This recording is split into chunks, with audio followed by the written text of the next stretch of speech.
स्वास्थ्य की स्थिति के दौरान योग, ध्यान और जाप में समर्पण और निरंतरता कैसे बनाए रखें? खासकर जब तब स्वास्थ्य की स्थिति आपके मानसिक स्वास्थ्य के खिलाफ खिलवाड़ करती हो तथा तर्कसंगत हो।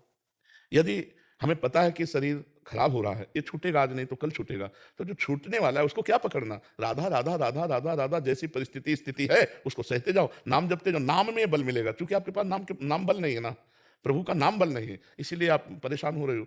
इसीलिए भर्तृहरि जी ने लिखा है वैराग्य शतक में, यावत् स्वस्थमिदं कलेवरम यावच्च च दूरे जरा। जब तक बुढ़ापा दूर है या रोग दूर है, तब तक अभ्यास कर लो भजन का, और नहीं फिर अभ्यास नहीं होने वाला। तो जहाँ पीड़ा होगी वहीं मन लगा रहेगा, प्रभु का भजन होगा नहीं। पर फिर भी जबान से राधा राधा रटो, क्योंकि शरीर जाएगा, आज नहीं जाएगा, कुछ वर्ष बाद जाएगा, पर जाएगा। इस लोक का नाम मृत्यु लोक है, यहाँ सब मरेंगे, आज नहीं तो कल, कल नहीं तो परसों, सबको मरना है। तो मरने की तैयारी कर लो। जो पहले से तैयार न थे, पछता पछता कर चले गए। हम सब तुमको जाना है, जाने की तैयारी कर लो। क्या तैयारी है? राधा राधा राधा राधा।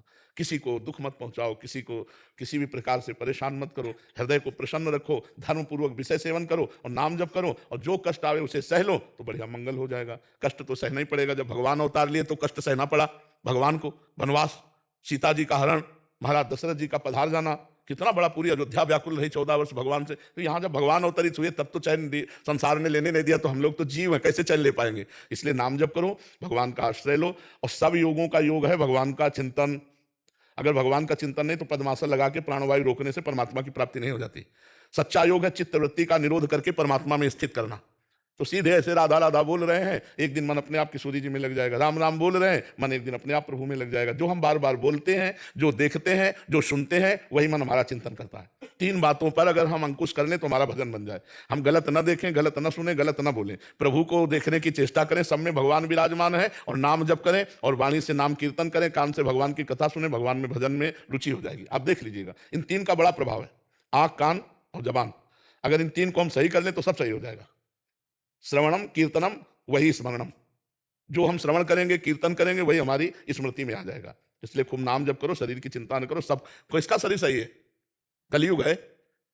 छोटे छोटे बच्चे गोद में चश्मा लगा हुआ है, 500 शुगर है, high blood pressure, low blood pressure, मान लो 40-45 के बाद आंखों में आने लगता है, नजदीक की और दूरी की ये रोशनी में अंतर पड़ने। लेकिन छोटा बच्चा अभी गोद में है, उसको भी है। नौजवान लोग हैं, उनके high blood pressure, low blood pressure, sugar. तो यहाँ स्वस्थ कौन है?